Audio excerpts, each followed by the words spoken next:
Morning, good afternoon, good evening. This is Alan Burgos, hashtag Walk with Lunch channel. Welcome and welcome back to our channel.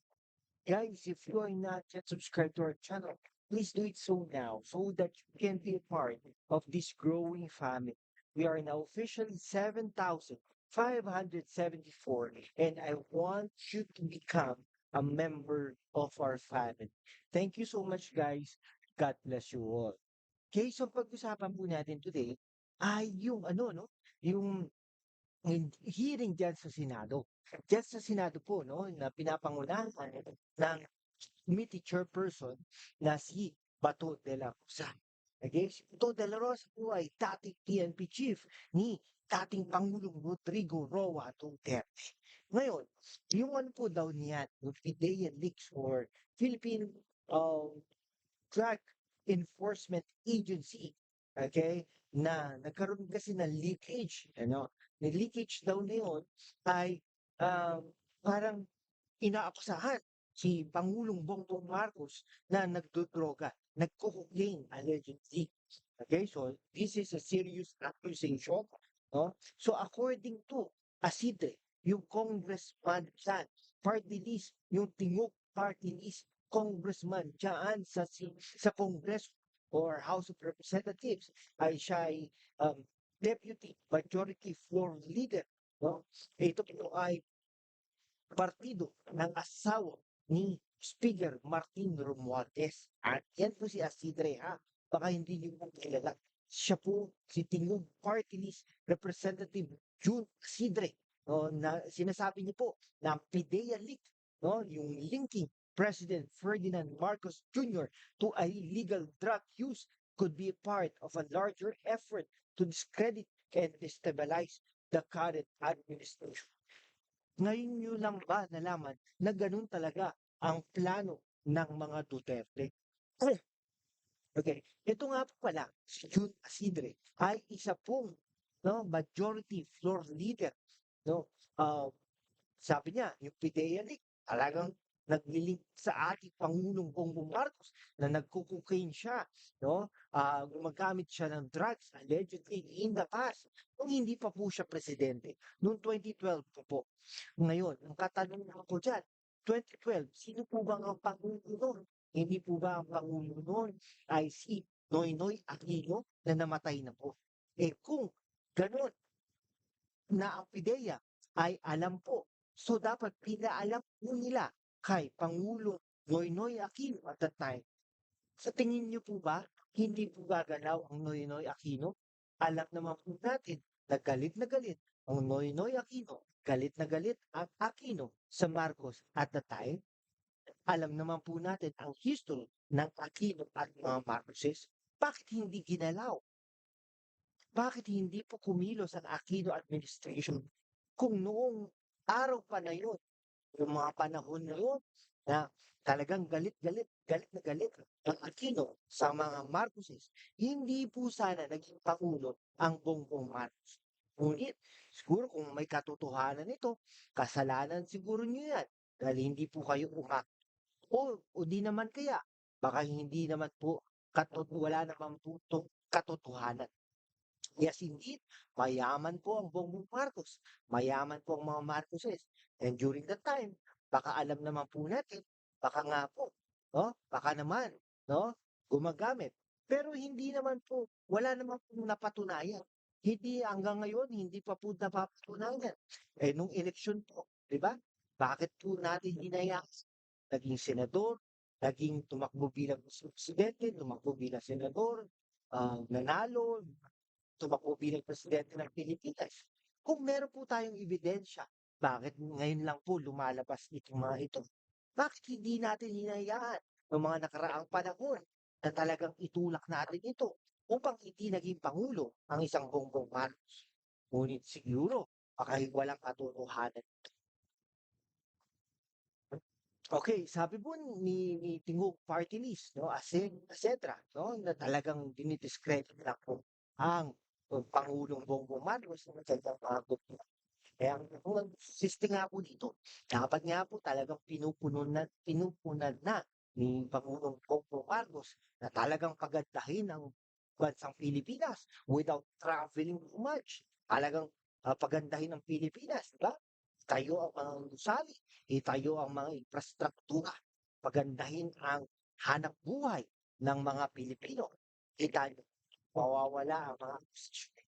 Sabi ni Isidre, talagang nagtataka siya dito ay Jonathan Morales na dismissed police officer and agent ng PIDEA na talagang he was invited as a resource person in the Senate hearing regarding the seizure of 1.4 tons of sugar worth 9.16 billion in Alitagtag, Batangas. Patulad nyo, medyo naguguluhan din ako. Ako din po, naguguluhan din ako. Sabi ni Isidre, noting that Morales has nothing to do with the police operation in Alitagtag, Batangas. Siyempre po, alam naman po natin ang partidos ni Pato de la Rosa na siyang nangunguna dito sa hearing na ito. Alam naman po natin na hindi po ito magiging kandidato ng Pangulong Bongbong Marcos at ng administrasyon. Imposible po yan.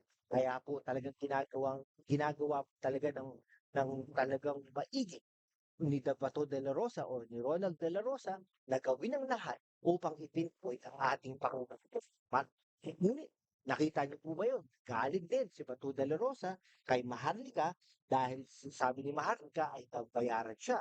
Pwede rin po itong tactic lang para po maligaw na hindi po masyadong iniimbestigahan ni Bato de la Rosa ang Pangulong Bongbong Marcos.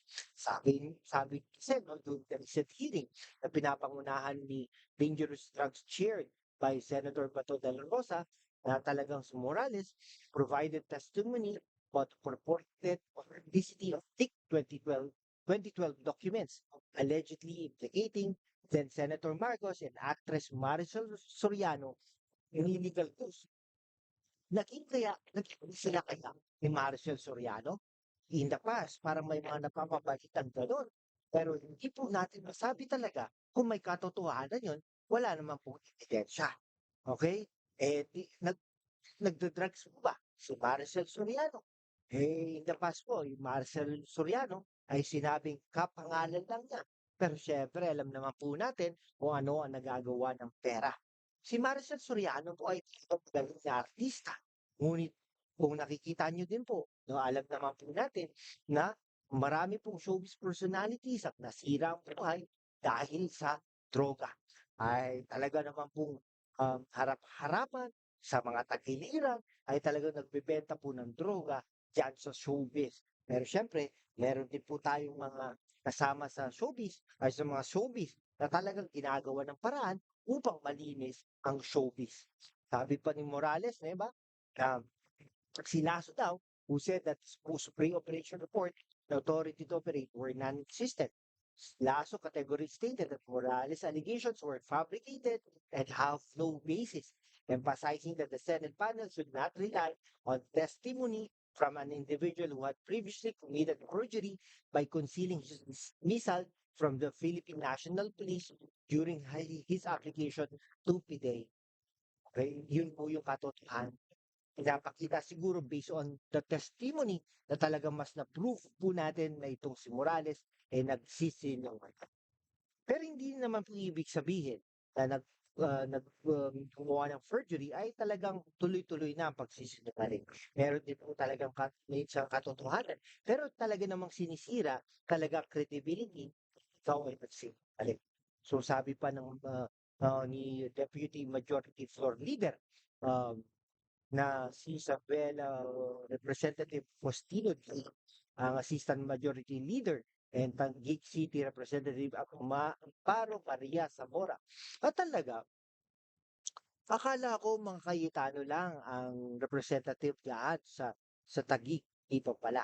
Also raised doubts about the credibility of Morales. Siyempre, hindi magtataka po ba tayo na mga congressmen and women kapanalig ng Pangulong Marcos ay magsalita na hindi against kay Morales, di ba? Nakuha niyo po ba? Imposible naman po yan, di ba? Unless otherwise, ay kalaban po yan. Pero pagkapanalig ka ng Pangulong Bongbong Marcos at House Speaker Martin Romualdez, imposible naman po uupo ko dyan sa isang press conference at aatakihin mo si Bongbong Marcos. Dapat ang tatalakayin nung panahon na yon ay yung na-seize na 1.4 tons na shabu. Pero umabot na pinag-uusapan na yung supposedly leaked PIDEA documents which are so easy to fabricate nowadays. Tama din po yan. Nung panahon na yon, no? Ang point person lang, ang point na lang na yon ay yung sa shabu diyan sa na nahuli diyan sa Batangas. Bakit po? Kumunik po yan. Eh magtataka pa po ba tayo na ganun ang nangyayari? Eh dahil si Bato de la Rosa ay kapanalig ng mga Duterte. Okay, so syempre, let's just give him the benefit of the doubt. Nakita naman natin na may deepfake technology na. Pakadalang mag-fabricate ngayon ng mga dokumento. Tama po yan. Totoo po yan. Sobrang dali na ngayon. Everything is possible. Kaya nga po yung mga nagdi-deepfake at nagpapakalat ng mga fake news at nagkakalat ng mga fake documents ay dapat talagang kasuhan. Sabi nga rin po ng tagi-patero, tagi-congresswoman na si Zamora, meanwhile, questioned the authenticity of Morales' documents, pointing out that they lack control numbers. Kasi po, dapat may control numbers yan. Pero hindi ibig sabihin na hindi na po tama yun. Baka naman tama yun o baka naman mali. So, sino po magpapatunay niyan? So, korte po ang magsasabi niyan na totoo ba to o hindi. Wala sa kahit anong record ng PIDEA yung ganung document. So, lalo-lalo na kung ah, naka-ISO yan, no? So, alam naman natin. So, obviously, the document doesn't exist sa Mora Stress. Pag binasa mo naman, yung address, para sa akin, wala naman po atang ganoong address. Pero sabi ni Maharlika, may ganoong address. So, depende po yun. Words po ba ni Maharlika? Words po ni Morales? O yung words po ng gobyerno ng Pilipinas? There was a unit number tapos nakasulat na lang Rockwell Makati. Kahit sino sa atin, kahit pumunta tayo ngayon sa Rockwell, wala tayong mahaharap, mahahanap na ganong address, sure po ako. Bakit po naging sure si Taguig Congresswoman Zamora? Meron ka bang unit dyan sa Rockwell? Hindi ba taga-Taguig ka? Bakit may unit ka dyan sa Rockwell? May barkada ka ba? May kakilala ka ba? Pero syempre, inaano rin po natin. Totoo na po ba yung dokumento? Hindi po natin alam. So pero paano po yun? Medyo doon po ako nag-aalangan sa dokumento ngayon ayon kay Congresswoman Zamora ng Taguig. Yan. And, ito po, napag-uusapan lang po natin ito. Kasi serious accusations po ito. Sino pwede po ba natin sabihin, peke po yung mga dokumento? Posible po. Posible din kung peke yung ngayon. Dahil posible na nga po sa mga panahon ngayon na pekein po talaga ang lahat ng mga bagay. If that is the case, kasuhan nyo ng RA, yung Cybercrime Prevention Act of 2012. Okay, sige. Hanggang dito na lang po mga kaibigan ko, ha? Maraming salamat po sa inyo. Guys, kung hindi ka pa nakapag-subscribe, mag-subscribe ka naman dahil 100,000 subscribers po ang goal natin. Maraming salamat po sa inyo lahat. God bless po. Ituloy lang po tayo. Maraming salamat.